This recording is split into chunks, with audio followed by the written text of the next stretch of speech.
Pemirsa, pemilihan gubernur dan wakil gubernur Jakarta juga menjadi panggung para mantan gubernur.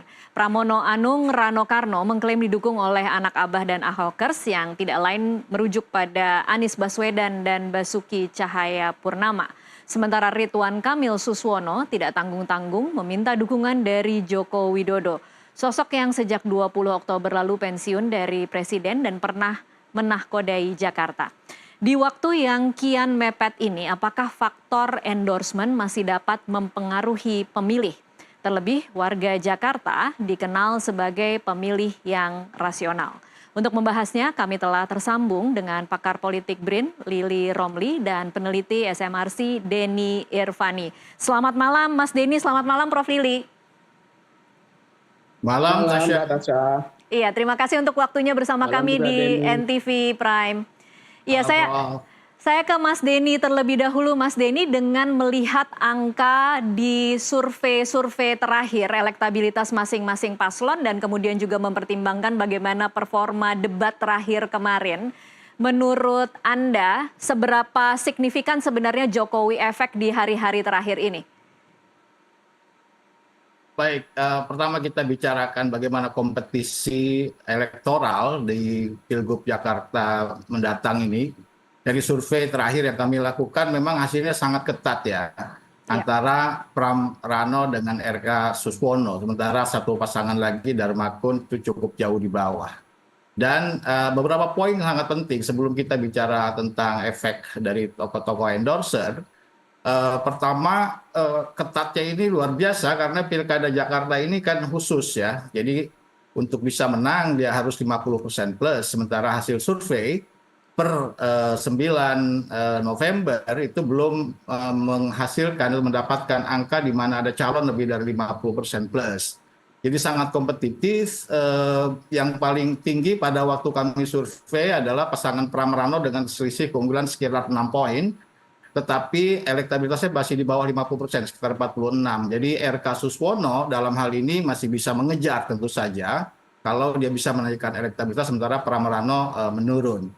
Dan juga yang sangat menarik tentu saja adalah RK Suswono yang didukung oleh mayoritas partai ternyata tidak mendapat suara mayoritas di survei.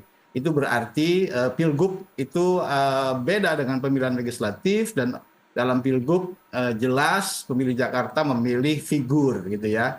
Nah bicara figur sebelum kita ke endorser, dari sisi figur, dari sisi calon sendiri kami mendapatkan data di mana kualitas personal dari pasangan Pram Rano itu relatif lebih tinggi atau dalam kata yang lebih sederhana lebih bisa diterima oleh masyarakat Jakarta secara umum dibanding pasangan yang lain, termasuk misalnya dengan Ridwan Kamil. Rano itu tingkat penerimaannya sampai 92%, sementara Ridwan Kamil 74%. Pramono Anung tingkat penerimaannya 77%, Suswono 61%. Jadi kalau dua pasangan itu diadu tingkat penerimaannya, jelas pasangan Pram Rano per survei pada 31 Oktober sampai 9 November relatif lebih unggul. Nah, juga menarik kalau kita mengamati Tasya, ada endorsement gitu ya dari tokoh-tokoh di luar calon. Dalam hal ini Pak Jokowi yang mengendorse pasangan RK Suswono dan juga kita tahu ada dukungan yang juga diberikan oleh Anies Baswedan dalam pertemuannya dengan Pram Rano, kemudian juga tentu saja dukungan dari Ahok sejak awal ya. Sejak awal pencalonan sudah dukung Pram Rano. Ini seperti apa gitu ya. Tentu saja endorsement dari tokoh di luar calon itu sangat penting, terutama dalam kondisi persaingan yang sangat ketat seperti di Jakarta ini. Tapi tergantung siapa endorsernya. Kalau kita bicara Jokowi dan Anies, ini tentu tokoh yang dua-duanya sangat populer, dua-duanya mantan gubernur, Jokowi bahkan mantan presiden gitu ya. Seberapa kuat sebetulnya kedua efek itu kita bisa paling tidak melihat dari angka-angka hasil pemilihan umum atau pemilihan presiden atau pemilihan gubernur.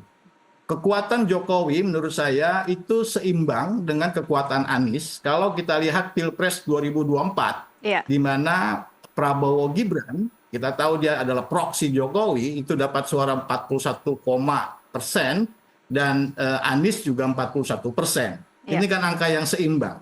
Maka kalau efek Jokowi atau Jokowi mendukung RK, kemudian Anies mendukung Pramrano, maka akan saling meniadakan efek itu kalau itu terjadi. Dan kita sudah lihat itu. Baik, tapi Mas Denny itu kan angka-angka di Pilpres ya. Per hari ini mungkin pengaruh Jokowi harus diukur lagi mungkin Mas Denny. Apakah masih sama berpengaruhnya dengan ketika Pilpres? Ya, pengukuran terhadap endorsement tentu butuh instrumen khusus ya. Dalam survei tidak ada pertanyaan tentang efek Jokowi secara langsung. Ya. Jadi kita bisa membaca dari data-data yang terkait lah kira-kira dengan itu. Tapi satu hal juga yang saya ingin share di sini adalah Pilpres 2024 itu terlihat masih membekas, Tasya. Di mana gitu dari analisis cross tabulasi antara masa pemilih Pilpres dengan pilihan gubernur. Kita dapat informasi atau data yang sangat menarik di mana Pramrano ketika kami survei di awal November itu unggul di pemilih Anies dan Ganjar. Sebaliknya RK Suswono itu unggul di pemilih Prabowo Gibran. Jadi pemilih kalau menurut saya bisa kita katakan terbagi jadi dua kutub lah ya. Ada pemilih yang pro calon pemerintah, yaitu calon yang di-endorse atau didukung oleh Jokowi, kemudian Prabowo, kemudian pemilih yang pro calon oposisi, dalam hal ini Pram dan Rano itu bisa dikatakan sebagai calon yang bukan calon pemerintah. Masalahnya adalah basis pemilih Prabowo Gibran itu kalau di Pilpres itu kan 41,7% kalau tidak salah. Ya. Itu tentu lebih kecil dibanding gabungan pemilih Ganjar dan pemilih Anies yang jumlahnya sisanya 58%, dan mereka kelihatannya cukup solid mendukung pasangan Pramrano. Gitu, Tasya. Oke, baik. Saya geser dulu ke Prof. Lili sekarang. Prof. Lili, ini kalau kemudian kita mencoba menghitung-hitung, meskipun memang kalau Mas Denny tadi mengatakan perlu instrumen khusus untuk mengukur, tapi kalau kemudian kita mencoba memprediksi efek Jokowi ini, kemudian kalau disandingkan dengan efek anak abah plus Ahokers, itu kira-kira akan siapa yang lebih unggul, Prof. Lili? Ya, pertama sebelum menjawab Tasya tadi pertanyaan, Pilkada DKI ini nggak asik ini, Mbak. Kenapa nggak asiknya, Prof? Ternyata ya para calon nggak percaya diri, sehingga perlu endorse dari tokoh-tokoh.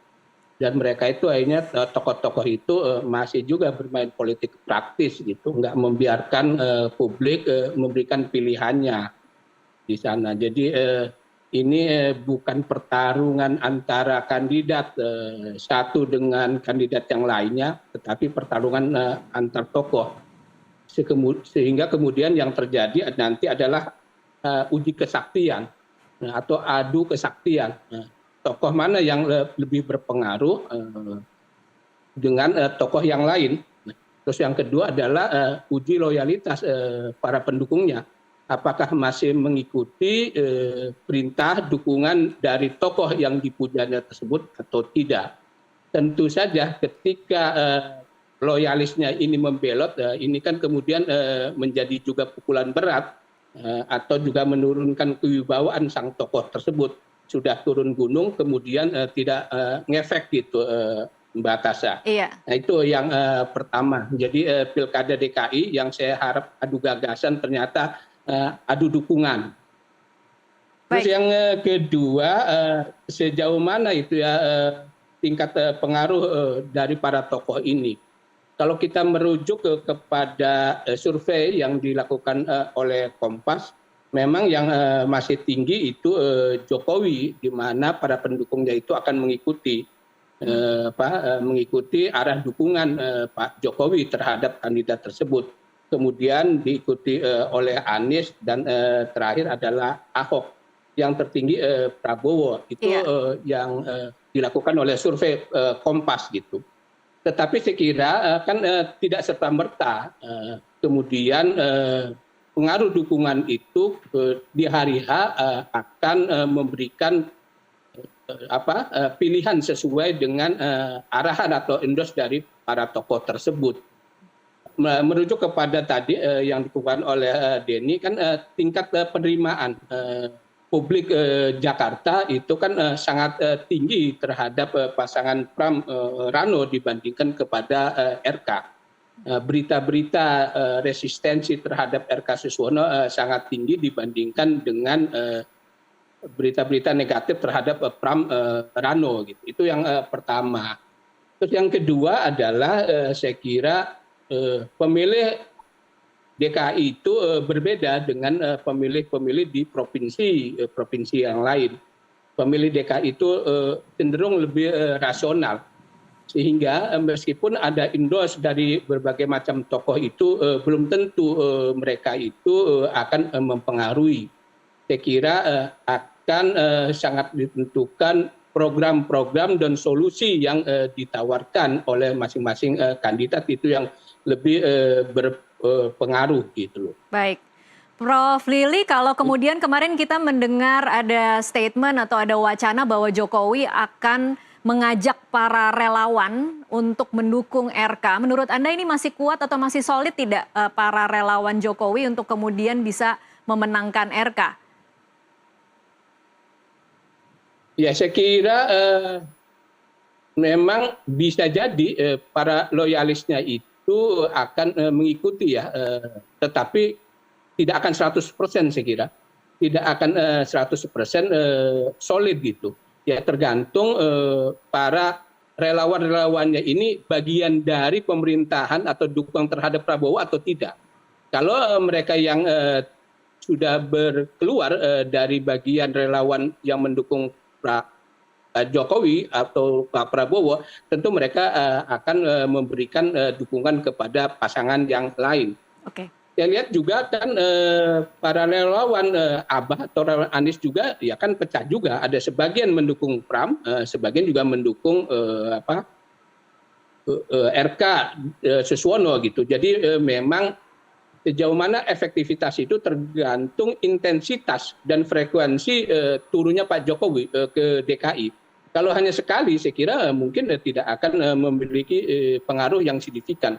Tetapi kalau terus-menerus dia akan turun ke lapangan, menggerakkan mobilisasi para relawannya tentu akan signifikan. Tetapi kan peta dukungan untuk Pak Jokowi tidak hanya Jakarta, tetapi juga Sumatera Utara, Jawa Timur, dan Jawa Tengah. Nah, apakah 4 pertarungan itu yang saya lihat sebenarnya pertarungan antara Pak Jokowi dengan Ibu Megawati, tentu masing-masing akan membangun militansi. Saya lihat adalah militansi itu malah ada pada PDIP, para pendukung kader PDIP, militansi karena dianggap ini betul-betul residu atau bablasan dari Pilpres 2024 kemarin itu Mbak. Baik. Hingga membangun soliditas militansi daripada pendukung PDIP untuk betul-betul mati hidup gitu di sana. Ini kelebihannya buat PDIP sebenarnya ketika Pak Jokowi turun gunung.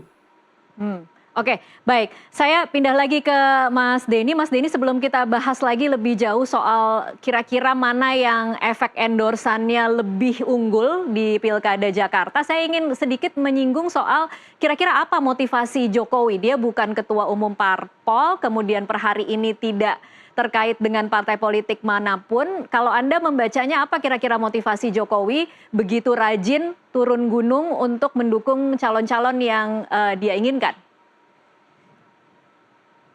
Ya, kita ingat bahwa Ridwan Kamil itu menjadi calon gubernur ketika Jokowi masih berkuasa. Dan tentu ada komunikasi politik diantaranya, termasuk mungkin adalah bagaimana Pak Jokowi misalnya membantu men-endorse Ridwan Kamil ketika maju ke Jakarta. Cuma Tasya, kalau kita mengharapkan efek Jokowi itu akan sangat signifikan dalam Pilgub, sebagaimana kita melihat signifikansi endorsement Jokowi dalam Pilpres, saya kira itu dua hal yang berbeda. Kenapa? Karena Jokowi efek dalam Pilpres itu begitu kuat, eh, terbukti ketika pencalonan Prabowo Gibran, Jokowi menyatakan mendukung atau setidaknya memberikan gestur politik mendukung pasangan itu, maka elektabilitas Prabowo mengalami kenaikan. Tapi jangan lupa di sana ada faktor Gibran, itu ada hubungan biologis, hubungan darah gitu ya.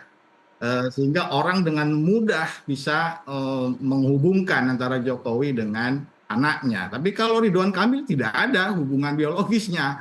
Karena itu pengaruhnya saya kira akan lebih terbatas, Dan saya sepakat dengan Prof.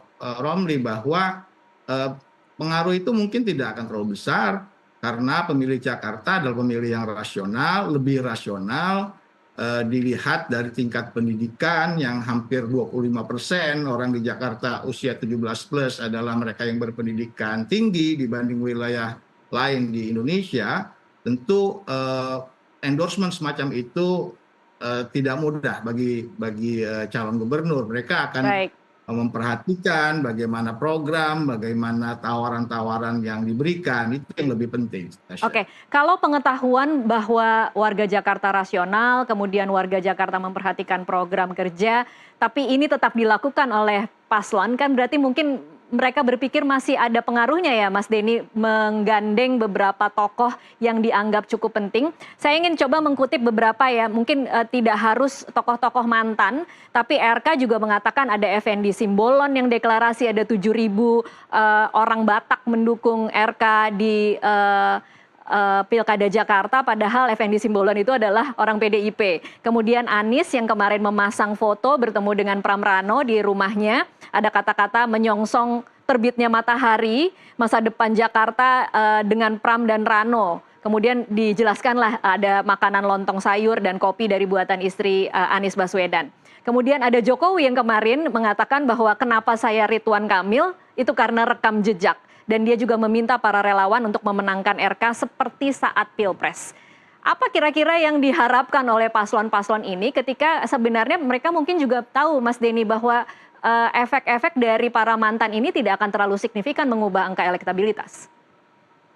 Iya, dalam situasi atau kondisi kompetisi yang sangat kompetitif, kalau kita mengacu hasil survei, cara apapun selama itu legal pasti akan ditempuh gitu ya, termasuk proses endorsement, apalagi ada semacam pengalaman endorsement dari tokoh semacam Jokowi itu penting gitu kan, itu dilakukan oleh pasangan RK Suswono. Begitupun dengan pasangan Pram Rano tidak mau ketinggalan karena tokoh yang juga maha penting di Jakarta tentu tidak bisa dilepaskan dari Anies Baswedan. Itu sesuatu yang normal sebagai usaha untuk menarik massa pemilih dari masing-masing tokoh-tokoh itu gitu ya.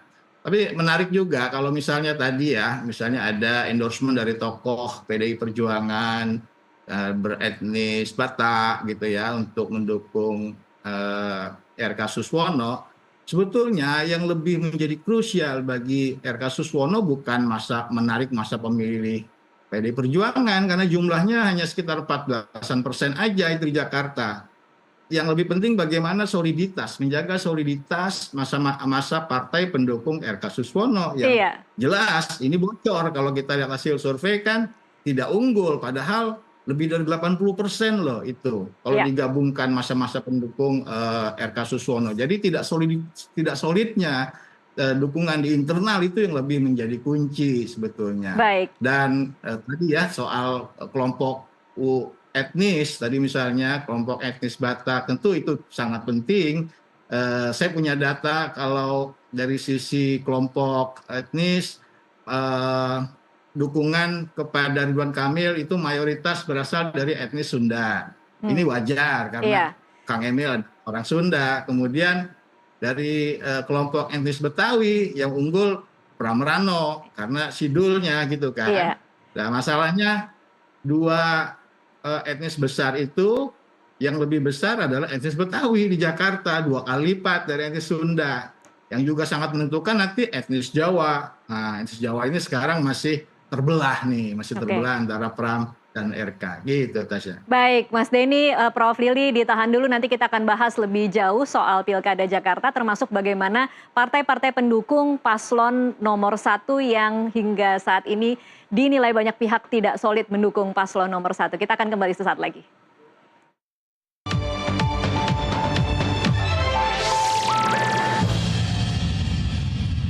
Pemirsa, terima kasih Anda masih terus menyaksikan NTV Prime. Kita lanjutkan perbincangan. Saya ke Prof. Lili lagi sekarang untuk memberikan catatan dari debat terakhir kemarin. Apa yang jadi catatan signifikan buat Anda termasuk untuk menghitung seperti apa kira-kira pengaruhnya terhadap mereka yang belum tahu atau belum memutuskan untuk memilih siapa? Prof. Lili.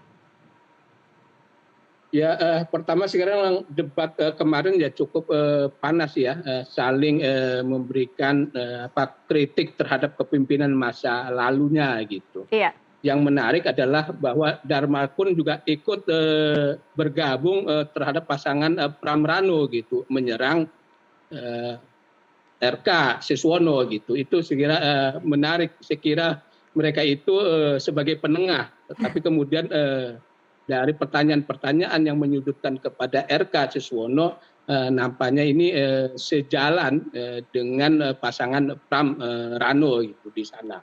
Ya itu ya. Terus yang tema terkait dengan apakah memiliki pengaruh signifikan itu terhadap pemilih yang belum menentukan pilihannya. Kalau pemilih yang sudah menentukan pilihannya, saya kira debat kemarin sekedar untuk makin memperkuat aja bahwa jagoannya itu sudah benar gitu. Nah kan sekitar pemilih yang belum menentukan ya, saya merujuk kepada Kompas kan sekitar 20%-an lebih lah ya.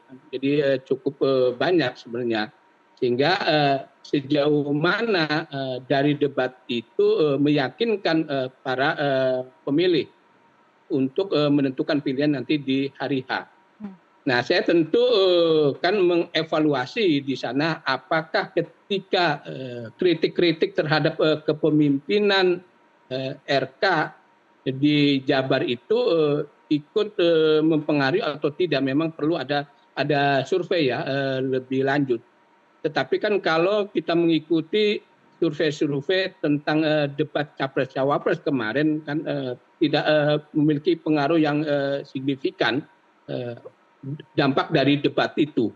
Ya. Itu. Jadi bisa jadi, saya nggak tahu nanti Denny, bisa jadi juga debat kemarin ada pengaruhnya tetapi tidak signifikan. Nah, oleh karena debat itu tidak signifikan, kita menyambung ke tema yang sekarang ini, kemudian mereka kemudian meminta para tokohnya itu untuk turun gunung memberikan dukungan. Kita tahu kan memang budaya patron klaim, budaya paternalistik itu kan memang masih kuat di Indonesia ini, sehingga selalu melihat tokoh. Nah, tokohnya itu memberikan dukungan kemana, apalagi dilihat dari hubungan-hubungan etnis tokoh-tokoh tersebut. Itu memang memiliki pengaruh signifikan saya kira ketika tokoh itu memberikan dukungan terhadap salah satu pasangan. Baik. Nah, sejauh mana tingkat fragmentasinya juga sebenarnya di antara etnis-etnis itu.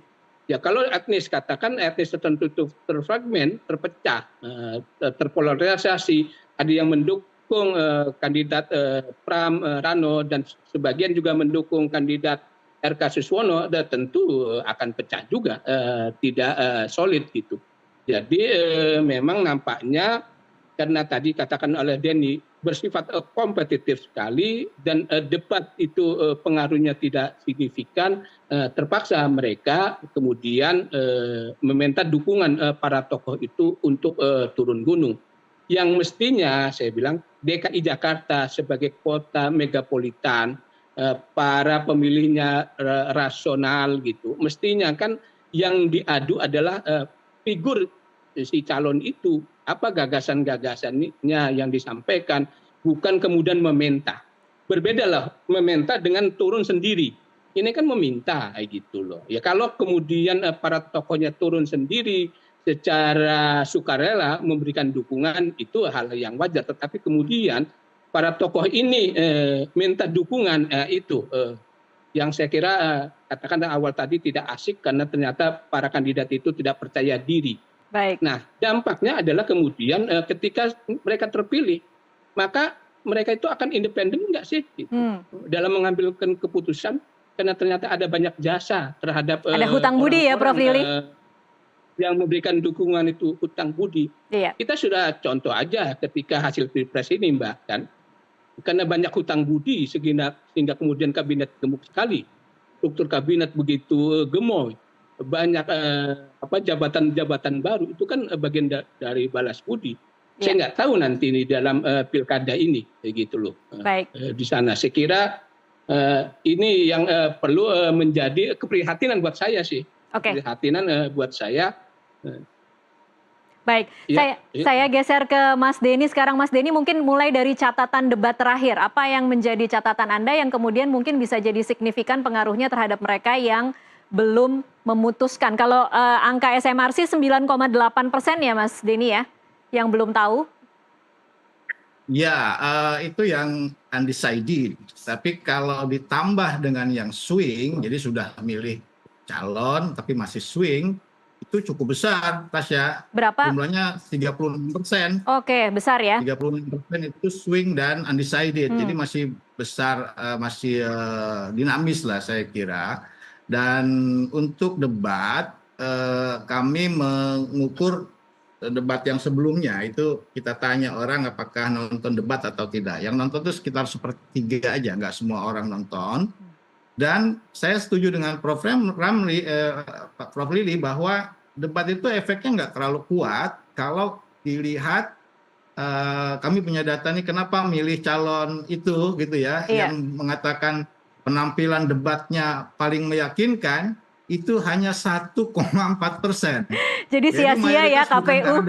Sia-sia KPU menggelar 3 kali debat hanya berpengaruh di 1% berarti ya Mas Denny? 1,4% aja. Yang paling penting faktor lebih jauh dari soal debat yang hanya beberapa menit atau beberapa jam itu gitu ya. Orang mengamati pengalamannya dilihat, kemudian sepak terjang selama ini, track recordnya, termasuk juga ada yang agak primordial ya, harus orang Jakarta asli kayak begitulah. Iya. Nah, jadi kalau debatnya sendiri cuma 1% ya, jadi memang efeknya sangat terbatas. Orang nonton debat hanya untuk mengonfirmasi pilihannya. Iya.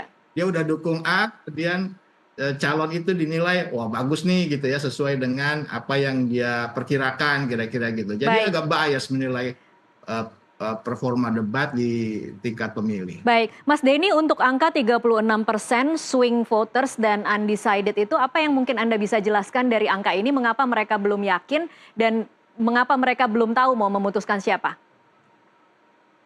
Ya, itu temuan yang sangat menarik tentu saja karena terkait dengan perilaku pemilih di Jakarta yang cukup banyak baru menentukan pilihan itu ketika di kotak suara, itu sekitar 24%, hampir seperempat orang itu baru akan yakin gitu ya. Iya. Ketika masuk, itulah. Kalau sekarang masih tergantung, masih masih lihat-lihat, wait and see, yang udah sangat solid sekitar 60-an% itu udah susah berubah lagi gitu, tapi masih besar. Jadi mereka tentu tidak ingin terburu-buru memilih calon pemimpinnya, apalagi masyarakat Jakarta yang akan terus memantau bagaimana perkembangan ke depan, apa yang ditawarkan, apakah rasional atau tidak bagi kepentingan masyarakat Jakarta, gitu Tasya. Baik, oke, sekarang mungkin saya beralih kembali ke pertanyaan awal ya. Ketika kita sudah 8 hari menjelang pencoblosan, akan ada event terbesar tuh adalah kampanye akbar.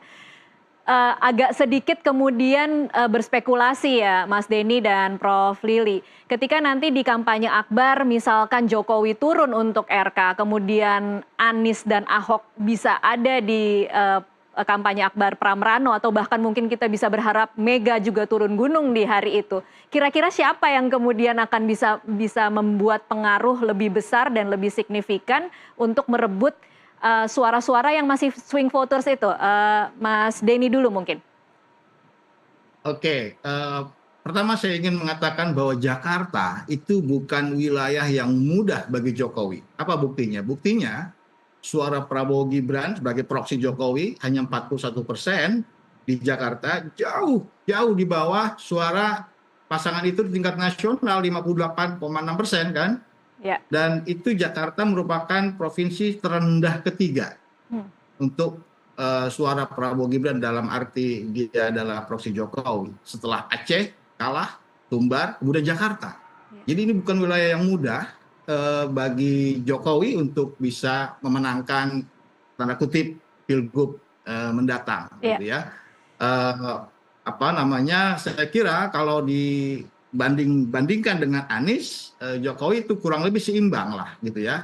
Kekuatan elektoralnya kalau kita amati kurang lebih sama. Nah, masalahnya nanti ada Ahok misalnya yang mendukung juga Pramrano. Nah, itu keunggulan yang tidak dimiliki oleh RK Suswono, makanya dia akan mencari berbagai tokoh lain yang bisa menutup lubang dari dukungan dari tokoh-tokoh yang selama ini kepada RK Suswono. Oke, Prof. Lili mungkin ada komentar tambahan, Prof. Ya, saya setuju itu bahwa Jakarta itu tidak sama dengan daerah-daerah lain. Jakarta banyak kelas menengahnya, banyak kalangan yang berpendidikan, sehingga tidak akan begitu saja terpengaruh dengan dukungan-dukungan dari para tokoh. Ya tentu saja menarik gitu jika mereka semua turun gunung. Jadi Pak Ahok turun, Pak Anies turun, Ibu Mega turun, dan Pak Jokowi turun. Nah, tentu ini adalah memang Pilpres jilid 2 ini untuk DKI Jakarta gitu. Ya tentu menjadi saya sebagai peneliti ini menjadi menarik gitu loh, menarik. Ada apa sih di balik itu sehingga pertarungan tetap sengit, tidak ada rekonsiliasinya di antara mereka sampai pilkada DKI menjadi pertarungan mati hidup di antara dua tokoh itu. Dan itu saya kira sangat disayangkan. Jadi sebenarnya ada apa gitu? Mau dibawa kemana ini bangsa Indonesia? Katanya persatuan dan kesatuan dan lain sebagainya. Tetapi kemudian di dalam ajang pilkada dua tokoh itu berhadap-hadapan. Dan itu kemudian adalah di Jakarta yang menjadi pusat barometer Indonesia. Tentu semua mata memandang. Terus yang kedua, saya kira memang saya tadi setuju tidak serta-merta meskipun para tokoh itu turun, tetapi dampaknya bagi masyarakat adalah terpolarisasi, Mbak. Ya. Nah ini yang kita tidak inginkan, terpolarisasi antara pendukung Jokowi dengan pendukung Ibu Mega plus Anies gitu. Itu kan tidak baik, masyarakat yang terpolarisasi gara-gara pilkada. Padahal elit-elit itu mengatakan pilkada ini harus secara damai, santai saja, tidak perlu begitu keras gitu di sana. Terus yang ketiga, saya kira tadi yang saya awal katakan, ketika memang pada kampanye akbar itu semua turun, ini adalah pertaruhan adu kesaktian. Siapa yang lebih sakti di antara mereka? Nah, ketika mereka tidak sakti, ada pada Jokowi, itu malu banget, Mbak. Gitu. Malu banget itu ketika tidak sakti gitu. Udah turun gunung, kemudian mereka tidak diikuti. Tapi kalau Ibu Megawati umpama tidak sakti, wajar katanya. Seperti itu gitu loh. Anies tidak sakti, wajar karena selama memang ini dihalang-halangi katanya kayak gitu kan. Seperti itu. Oleh karena itu saya sih berharap ketika kampanye akbar para tokoh itu nggak usah turun gunung. Biarkanlah yang beradu argumentasi para kandidat tersebut untuk memberikan pembelajaran politik, pendewasaan politik bagi masyarakat Jakarta. Bahwa pilkada Jakarta lah pertarungan 3 figur calon tersebut untuk bagaimana membangun Jakarta ke depan lebih baik pasca tidak lagi menjadi ibu kota. Bukan pertarungan di antara tokoh-tokoh tersebut. di dalam Pilkada DKI Jakarta. Oke, Cukup baik. di daerah-daerah lain aja lah yang bertarung gitu.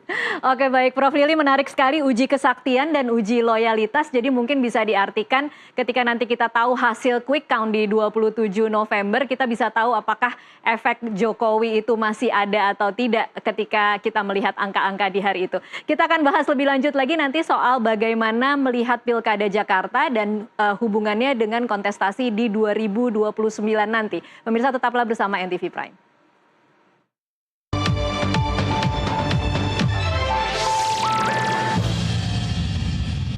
Pemirsa, terima kasih Anda masih terus menyaksikan NTV Prime. Kita lanjutkan perbincangan. Saya kembali lagi ke Mas Denny. Mas Denny, kalau tadi Prof. Lili sudah mengutip data Litbang Kompas soal besaran pengaruh dari masing-masing tokoh, Prabowo Subianto itu sebenarnya angkanya 49,7% responden yang akan memilih cagup-cawagup yang didukung oleh Prabowo Subianto. Tetapi kita juga tahu bahwa Prabowo tidak mengendorse se-eksplisit yang dia lakukan di Pilgub Jawa Tengah. Nah, kalau Anda melihatnya apa analisanya? Mengapa Prabowo tidak melakukan sejelas apa yang dia lakukan di Jawa Tengah terhadap Lutfi? Ya, pertama kalau saya sih menyayangkan ya sebagai pejabat negara ikut memberikan keuntungan dan merugikan salah satu calon yang lain. Kalau tidak salah harusnya tidak terlibat begitu ya. Kalau Tapi, argumennya karena dia terkait ketua dengan- partai, karena dia ketum Gerindra, Ya, tidak bisa diterima ya, ya, Mas Denny? Oke, tentu saja itu bisa diperdebatkan. Iya. Tapi pertanyaannya tadi bagaimana, mengapa misalnya Prabowo tidak mengendorse? Ya, Iya. tentu saya bukan Prabowo, kita harus tanya Prabowo. Tapi kalau kita mengamati Jakarta itu memang berbeda Mbak dengan Jawa Tengah ya. Jakarta ini kompetisinya sudah sebetulnya tidak lagi terlalu menarik tanda kutip bagi politisi-politisi para dewa politisi lah gitu ketika Anies sudah tidak lagi bisa maju di Jakarta atau tidak ikut bertarung. Iya. Dulu itu yang sangat keras sekali adalah bagaimana supaya Anies tidak bisa maju. Ketika Anies tidak maju, sekarang yang maju adalah Pram melawan RK Suswono. Udah ada calon independen, kita tahu yang kompetitif dua-duanya itu bagi pemerintah dalam bacaan saya adalah tokoh yang bukan ancaman gitu ya. Aman Bukan ya? ancaman bagi Dua-duanya cukup Prabowo aman. untuk Pilpres 2029 misalnya kita tidak membayangkan Pram akan running misalnya, tidak. Apalagi kita tahu hubungan antara Pram dengan Prabowo tentu saja sangat hangat. Mereka sama-sama di kabinet bersama Jokowi dulu, dengan Jokowi juga tidak ada problem yang sangat berarti gitu ya. Jadi kalaupun yang menang RK, pemerintah saya kira oke. Kemudian dengan yang menang Pram nggak ada masalah gitu. Beda dengan Jawa Tengah gitu ya. Kalau Jawa Tengah ini saya kira ada yang khusus, di mana salah satu calon itu tidak diinginkan tanda kutip oleh kelompok pemerintah, yaitu Andika gitu ya. Makanya ada endorsement yang sangat bisa dirasakan oleh masyarakat, di mana Jokowi turun langsung, Prabowo bikin pernyataan di video ini supaya tokoh ini yang dinilai tanda kutip sebagai ancaman di 2029 tidak bisa running. Kalau kita amati kan Pilpres kita pada ya 2024 Februari lalu itu kan diikuti dua mantan gubernur kan, gubernur Jakarta, gubernur Jawa Tengah. Jadi kalau gubernur ada yang sangat kompetitif atau bisa mengancam elektabilitas calon-calon dari partai di 2029, mereka akan kelihatannya akan berusaha memendung itu, dan itu tidak terjadi di Jakarta gitu, Tasya. Oke, baik. Prof. Lili, kalau analisa Anda kira-kira ini akan satu putaran atau dua putaran, dan elemen-elemen apa saja yang kemudian akan bisa menjadi efek penentu apakah itu akan satu putaran atau dua putaran? Ya, kalau melihat survei ya terakhir itu hasil Dharmakun itu tidak naik, cuma 2% aja, maka kemungkinan besar adalah satu putaran Mbak itu. Jadi tergantung sebenarnya elektabilitas dari Dharmakunnya, apakah dia naik atau stagnan gitu. Jadi kalau naik ya akan 2 putaran, kalau stagnan satu putaran itu jadi kuncinya gitu. Baik. Terus yang kedua adalah saya kira memang ke depan sih perlu evaluasi Mbak ya untuk Jakarta ini. Jangan sampai kemudian berbeda dengan daerah-daerah lain. Karena bukan lagi sebagai ibu kota negara, maka perlu diterapkan simple majority juga seperti daerah-daerah lain. Jangan dua putaran gitu loh di sana. Di samping untuk efisiensi, efektivitas juga sekira cukuplah simple majority itu diterapkan seperti provinsi-provinsi atau kabupaten lain. Gitu. Baik, jadi menurut Terus Anda yang, memang harusnya disamakan saja ya Prof. Lili? Betul, betul. Mestinya ketika revisi ini, revisi kan undang-undang daerah Jakarta ini sedang revisi katanya itu kan. Iya. Mestinya dimasukkan juga untuk yang akan datang bahwa ambang batas kemenangan itu simple majority aja di sana. Baik. Nah, sehingga tadi saya kalau bisa boleh menambahkan gitu. Iya, silakan. Tentang bagaimana Prabowo gitu tidak turun gunung untuk Jakarta, tetapi di Jawa Tengah itu turun. Tetapi saya kira untuk Jawa Tengah juga malu-malu sebenarnya Pak Prabowo tidak secara langsung gitu kan. Bukan sangat eksplisit ya Prof. Lili, karena dia berdiri di antara dua calon kemudian mengatakan bahwa dia mendukung. Di antara berdua juga kan artinya tidak kemudian mengangkat memobilisasi seperti Pak Jokowi gitu. Nah, saya ingin memaknai meskipun eksplisit seperti itu, nampaknya tidak ingin juga berhadapan langsung secara terbuka, quote and quote, perang dengan Ibu Megawati gitu loh. Oleh karena itu, untuk DKI Jakarta juga saya kira Pak Prabowo tidak akan turun. Selain faktor juga hubungan baik Pak Pram dengan Pak Prabowo, juga akan menjaga hubungan baik antara Ibu Mega dengan Pak Prabowo. Karena dampaknya saya kira untuk di parlemen juga Pak, Mbak gitu loh. Ketika Pak Prabowo menabuhkan genderang perang melalui pilkada DKI ini dan kemudian diulangi lagi juga di Jawa Tengah, saya kira itu maka rekonsiliasi atau ingin mengajak bergabungnya PDIP ke dalam pemerintahan sudah putus itu Mbak, gitu loh. Jadi sebenarnya ini ujian juga pilkada DKI Jakarta. Saya memprediksi Pak Prabowo tidak akan mengulangi lagi gitu. Apalagi kemudian kan sudah ada putusan Mahkamah Konstitusi bahwa di mana pejabat negara, pejabat daerah TNI Polri kalau melakukan pelanggaran terhadap pilkada ini kena sanksi pidana, sekira itu di sana, Mbak. Baik, saya ke Mas Denny lagi. Mas Denny, kalau analisa Anda 2 putaran atau 1 putaran, dan kira-kira kalau pun seperti itu akan kemana angka dari yang dimiliki oleh Dharma Kun hari ini? Ya, kalau kita mengacu pada survei SMRC yang terakhir pada 31 Oktober sampai 9 November, pada saat itu kita melihat ada tren kenaikan pada 2 pasangan ya. Ada kenaikan pada Pram Rano dan ada kecenderungan naik juga pada RK Suswono. Sebaliknya pada pasangan Dharma Kun itu cenderung menurun dari 6,6% di Oktober menjadi 5,1% di November awal. Dan kalau penurunan itu terus terjadi, katakanlah Dharma Kun bisa semakin menurun, maka peluang terjadinya 1 putaran masih akan membesar gitu ya. Tapi kami sejauh ini belum bisa melihat gitu ya, bisa melihat apakah 1 putaran itu pasti akan terjadi, tidak bisa dikatakan demikian. Kita belum lihat, bisa 1 putaran, bisa 2 putaran. Yang paling bisa menyentuh angka 50% plus kalau melihat hasil survei terakhir tentu saja probability-nya lebih kepada Pram Rano. Tapi itu juga tidak bisa dijamin karena bisa saja RK Suswono yang mengejar begitu ya. Dan kemudian Pram Rano turun, kita tidak tahu apa yang terjadi setelah survei sampai pilkada ke depan, begitu Mbak. Baik, Mas Denny, mesin dari Kim Plus, prediksi Anda masih ada harapan akan ada ledakan tidak dalam 8 hari ke depan?